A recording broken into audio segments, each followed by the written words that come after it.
का राउंड 2 शुरू बाद में शुरू होगा। पहले तो ये तय हो जाए कि मुख्यमंत्री बीजेपी का ही बन रहा है। दो इंपॉर्टेंट बातें, एक सचिन ने बताई, एक अभी समीर जी ने जो खबर दी है कि एकनाथ शिंदे ने अपना सरकारी सीएम आवास जो है वो वहां की बजाय अपने घर थाने में रहने के लिए चले गए, ये भी एक इंडिकेशन है।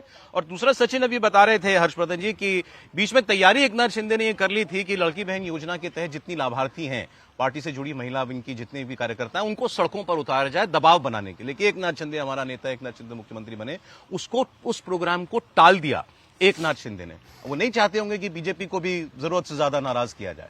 देखिए, मुझे लगता है कि एकनाथ शिंदे की अगर इच्छा आकांक्षा है तो इसमें कोई बहुत गलत नहीं है। कोई भी व्यक्ति अगर मुख्यमंत्री की कुर्सी पर किन्हीं भी परिस्थितियों में पहुंच जाता है तो उसको लगता है कि मेरा ये स्वाभाविक हक है, अधिकार है। लेकिन एकनाथ शिंदे को जो महाराष्ट्र की जमीनी हकीकत है, शिवसेना की ताकत किस वजह से है, वो सब पता है। अब ये मतलब कहां तक बात पहुंची थी कि 101 लोग जो मुख्यमंत्री स्वास्थ्य योजना का लाभ लेने वाले थे वो सिद्धिविनायक के सामने पहुंचे और उन्होंने एकनाथ शिंदे के पुनः मुख्यमंत्री बनने के लिए कामना की। जो ढेर सारे लोग थे वो अलग अलग जगहों पर एकनाथ के मुख्यमंत्री बनने को लेकर छोटा मोटा प्रदर्शन, छोटी मोटी होर्डिंग वो लगाना शुरू कर चुके थे। बाकायदा एकनाथ शिंदे ने पार्टी की तरफ से निर्देश दिया और अपना बयान जारी किया कि कोई भी कहीं एकत्रित न हो, कोई कार्यकर्ता किसी तरह की ऐसी इच्छा आकांक्षा न दिखाए। उनकी पार्टी के भी जो प्रवक्ता बोल रहे थे उनको भी बुलाकर एकनाथ शिंदे ने समझाया कि ये नहीं करना है। और शुरू के एक दिन भले ये हुआ, 24 तारीख को ये खूब जमकर दिखा, 25 को थोड़ा बहुत दिखा, लेकिन 25 की दोपहर के बाद से ये सब बंद हो गया। इसका मतलब ये हुआ कि तब तक चाहे संदेश के तौर पर, बातचीत के तौर पर उनको ये समझाया जा चुका था। और मुझे नहीं लगता कि जिस तरह का मैंडेट है उसमें एकनाथ शिंदे ऐसा कोई दबाव वाला कुछ करेंगे, मुझे कतई नहीं लगता है। देवेंद्र फडणवीस को लेकर संघ भाजपा के कार्यकर्ता, स्वयंसेवक वो पूरी तरह से, जिसको कहते हैं ना कि मन से वो मान चुके हैं। हाँ, एक बात जरूर है कि प्रधानमंत्री नरेंद्र मोदी क्या चाहते हैं, उनकी स्कीम ऑफ थिंग्स में क्या है, कैसे वो महाराष्ट्र को आगे देखना चाहते हैं, वो एक अलग बात है। इसके अलावा कोई और बाधा नहीं है कि देवेंद्र फडणवीस तीसरी बार महाराष्ट्र के मुख्यमंत्री पद की शपथ ले। नहीं, लेकिन समय तो लग रहा है बीजेपी को भी। अभी जैसा उन्होंने बताया, बीजेपी के विधायक भी पूछ रहे हैं, उसमें पेच है ना, विधायक दल की बैठक तो करा सकते हैं ना। वो करने का कोई मतलब नहीं है ना। विधायक दल तो 132 विधायक और 5 बाहर से मिलाकर 37 तो अपने पास हैं। उसके लिए क्या करना है, यहां कौन मना कर देगा? जो भी पर्ची में नाम आएगा वो तय हो जाएगा।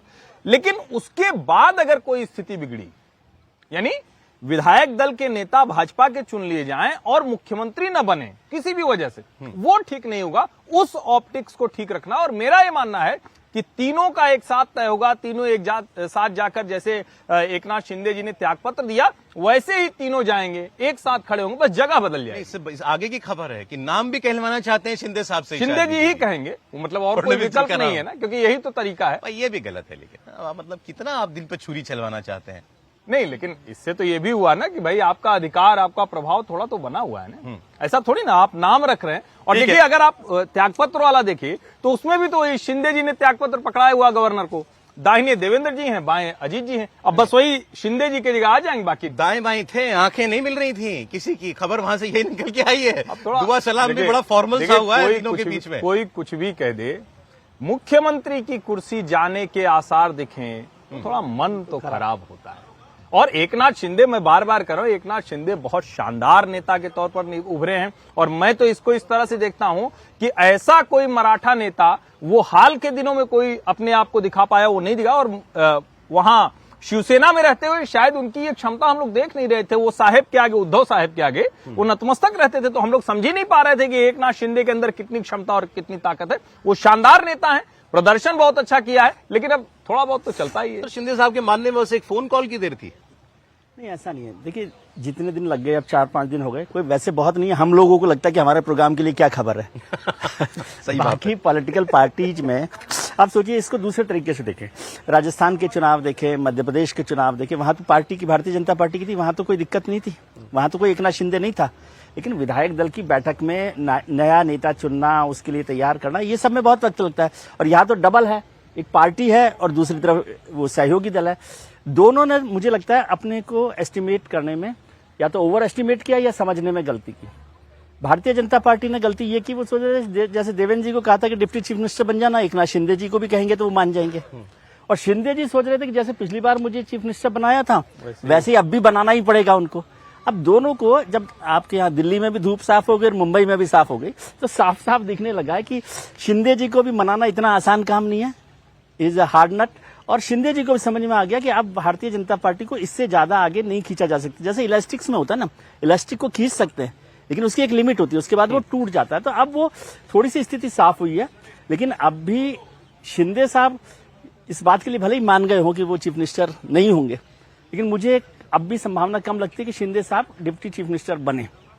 भारतीय जनता पार्टी को कोशिश करनी चाहिए कि शिंदे को ही डिप्टी चीफ मिनिस्टर बनाने के लिए तैयार किया जाए। मतलब सरकार में वो रहेंगे, लेकिन हो सकता है क्योंकि वो अपने आप को एक सुप्रीम कमांडर की तरह से देख रहे हैं ना, शिवसेना की जो नई शिवसेना, और अब तो जनता ने भी मैंडेट दिया, चुनाव आयोग ने भी दे दिया, सुप्रीम कोर्ट ने भी शिवसेना अलग तरीके से ऑपरेट करती है, अलग तरीके से ऑपरेट। वहां का नेता मतलब शहंशाह टाइप होता है, और वो जो कार्यकर्ता बात करते हैं वो तो उनकी इच्छा भी होती है और सेवा भी होती है। कोई शिवसेना का कार्यकर्ता तो ये नहीं कहेगा ना कि देवेंद्र फडणवीस को बनाए, तो वो तो दोनों चीज है, उसका कोई बहुत बड़ा मायने नहीं है। ट्विस्ट कर दिया बीजेपी का, एक नाथ है तो सेफ है। ठीक है, वो मतलब ये सब तो ऑप्टिक्स चलती रहती है, लेकिन मुझे लगता है कि यदि ऊपर के लेवल पर, वैसे भी हमारे यहाँ तो वो एक ही ब्रह्म है वाली बात है ना, तो ब्रह्म एक है। मुझे तो लगता है कि जरा कि देवेंद्र फडणवीस मुख्यमंत्री बनते हैं तो उसमें उप मुख्यमंत्री एकनाथ शिंदे को भारतीय जनता पार्टी से कोशिश करना चाहिए एकनाथ उप मुख्यमंत्री ना बने, उनके पार्टी का कोई और नेता बने, क्योंकि एकनाथ शिंदे अगर उप मुख्यमंत्री बनेंगे तो वहां टकराहट जरूर होगी सरकार में, क्योंकि एकनाथ शिंदे जिस तरह की राजनीति अब करने लगे हैं वो इस बात को एक्सेप्टेंस करने में बहुत समय लगा कि अब देवेंद्र फडणवीस मुख्यमंत्री बन गए और वो अधिकार सरकार में बताने की कोशिश करें कि मैं उप मुख्यमंत्री जरूर हूं, लेकिन मेरे पास जो विभाग है, मेरे मंत्रियों के पास जो विभाग है, तो वो अपनी दखलंदाजी को बरकरार रखने की कोशिश करेंगे। वहां पर मुझे लग रहा है कि सत्ता का टकराट होने की स्थिति उत्पन्न होगी। शायद भारतीय जनता पार्टी कोशिश कर रही होगी एकनाथ शिंदे उप मुख्यमंत्री ना बने, वो या तो अपने बेटे को वहां उप मुख्यमंत्री बना दे या किसी अपने विश्वास को उप मुख्यमंत्री बना दे। बीजेपी को भी सूट ये करेगा कि वो ना बने। बिल्कुल, ये बीजेपी के लिए भी ये सूट करेगा। एकनाथ शिंदे बाहर रहे सरकार से, मतलब सरकार में शिवसेना है, शिंदे साहब नहीं है, तो वो फिर बाला साहब बनेंगे, फिर वो करेंगे कि कोई मुख्यमंत्री बने, कोई मुख्यमंत्री बने, रिमोट मेरे पास रहेगा। आप देखना, क्योंकि उनका जो एटीट्यूड है, क्या आपकी पार्टी है, उनका एटीट्यूड है। दो चीजें हैं। पहली बात तो कि कोई भी दूसरा व्यक्ति नहीं होता, बाला साहब दूसरा नहीं बन सकता, नंबर एक। नंबर दो ये कि समीर जी ये क्यों इन्होंने बोला, हाँ समीर जी ने क्यों बोला मुझे पता नहीं, वो कह रहे हैं कि अपने किसी विश्वस्त को उप मुख्यमंत्री बना दें। अब इस पे मुझे ज्यादा ऐतराज है। विश्वस्त को, उद्धव जी के भी तो विश्वस्त है ये, कोई भी पार्टी में, और एकनाथ शिंदे की पार्टी इतनी बड़ी नहीं है, वो बाला साहब ठाकरे की स्थिति में नहीं हो सकते थे। वो अगर वो उस तरह से पार्टी को 5 साल 10 साल चलाएं, उसके बाद वो कहें, अभी तो उनके लिए सर्वश्रेष्ठ विकल्प होगा स्वयं सरकार में उप मुख्यमंत्री हो। जो त्रिमूर्ति अभी तक सरकार चला रही थी वही सरकार चलाए। विभाग कौन से अच्छे मिल सकते हैं उसकी बात करनी चाहिए। और वाली है ना सर, और विभाग तो हो ही जाएंगे। विभाग आप ये बताइए देवेंद्र फडणवीस के पास और कहा, शिवसेना जैसे आपने खुद का बाला साहब के जमाने से कैसे आपको चलती है, कैडर पे आपको उस तरह से व्यवहार करना है। सरकार में आप उप मुख्यमंत्री बन के रहेंगे तो आपके पास विभाग रहेगा, सरकार रहेगी, आपका प्रभाव रहेगा। जैसे ही आप उससे बाहर हो गए, और उसको बहुत देशज भाषा में कहें कि आदमी क्यों कहता है कि भाई विधायक सांसद तो रहे, वरना उसके बाद पास बनवाने के लिए पत्रकारों की ही तरह संसद के गेट पे खड़े होना पड़ता है। अब ज्यादा विभागों की बात आपने छेड़ी। और एकनाथ शिंदे को है ना, एक मत समझिए, ये मैं बार बार कह रहा हूँ, उनके जो बिहेवियर है, देवेंद्र जी जो है वो पार्टी के सिपाही हैं, उनको तो मानना ही होता है। ठीक है, शिंदे साहब वो नहीं है। अब तो 8 वाले साहब तो बिना एमपी के भी मंत्री चल रही है। समीर जी मुझे अभी बता रहे थे, एक तो इस सरकार में समझिए देवेंद्र फडणवीस उप मुख्यमंत्री हो गए थे तो होम मिनिस्ट्री उनके पास थी, फाइनेंस मिनिस्ट्री अजीत पवार के पास थी, तो ये 2 सबसे बड़े पोर्टफोलियो होते हैं। एकनाथ शिंदे चीफ मिनिस्टर थे। अब लड़ाई इस बात, अब अजीत पवार फाइनेंस मिनिस्ट्री छोड़ने के लिए राजी होंगे नहीं, और दूसरा होम मिनिस्ट्री अभी समीर जी ने बताया हमेशा डिप्टी सीएम के पास रही महाराष्ट्र। हाँ, तो अब एकनाथ शिंदे मांगेंगे मुझे होम मिनिस्ट्री दीजिए। बिल्कुल, देवेंद्र फडणवीस जब रहे थे तो देवेंद्र फडणवीस के पास जब पूरी सरकार थी 2014 में, तब देवेंद्र फडणवीस के पास गृह मंत्रालय था। लेकिन आप 92 से अगर देखेंगे तो लगभग ये सिस्टम रहा है कि जो उप मुख्यमंत्री बना है गठबंधन में उसके पास रहा। जब भारतीय जनता पार्टी और शिवसेना की सरकार बनी थी तो गोपीनाथ मुंडे उप मुख्यमंत्री बने थे, मनोहर जोशी मुख्यमंत्री बने थे, तो गृह मंत्रालय गोपीनाथ मुंडे के पास था। फिर नारायण राणे मुख्यमंत्री बने तो उप मुख्यमंत्री गोपीनाथ मुंडे थे, उनके पास रहा। उसके बाद जब कांग्रेस की सरकार है, राष्ट्रवादी कांग्रेस पार्टी और कांग्रेस की सरकार बनी, तो वहां पर भी आप देखेंगे कि जो गृह मंत्रालय था वो राष्ट्रवादी कांग्रेस डेप्यूटी मुख्यमंत्री के पास रहा, तो छगन भुजबल के पास रहा, आर पाटिल के पास रहा, विजय मोहिते पाटिल के पास रहा है, तो ये उप मुख्यमंत्री ये के भी तो पास नहीं चाहेगी ना, लेकिन बीजेपी दोनों नहीं, बड़े पावर पोर्टफोलियोज दे देना। पावर इक्विलिब्रियम के लिए तो जरूरी है ना, क्योंकि गृह मंत्रालय से एक सेटिस्फेक्शन होता है कि भाई चीफ मिनिस्टर भले ही वो हो, लेकिन गृह मंत्रालय एक सरकार का एक बड़ा ताकतवर वो विभाग है, मंत्रालय है, उसमें समस्या एक नाथ शिंदे ने बनता 4 ही बड़े है। मंत्रालय की मतलब जो कहा है कि उन्होंने वित्त मंत्रालय मांगा है, गृह मंत्रालय मांगा है, अर्बन डेवलपमेंट उन्होंने मांगा है, एनर्जी और जल संसाधन, ये 5 मंत्रालय उन्होंने कहा है कि ये 5 मंत्रालय शिवसेना को मिलना चाहिए।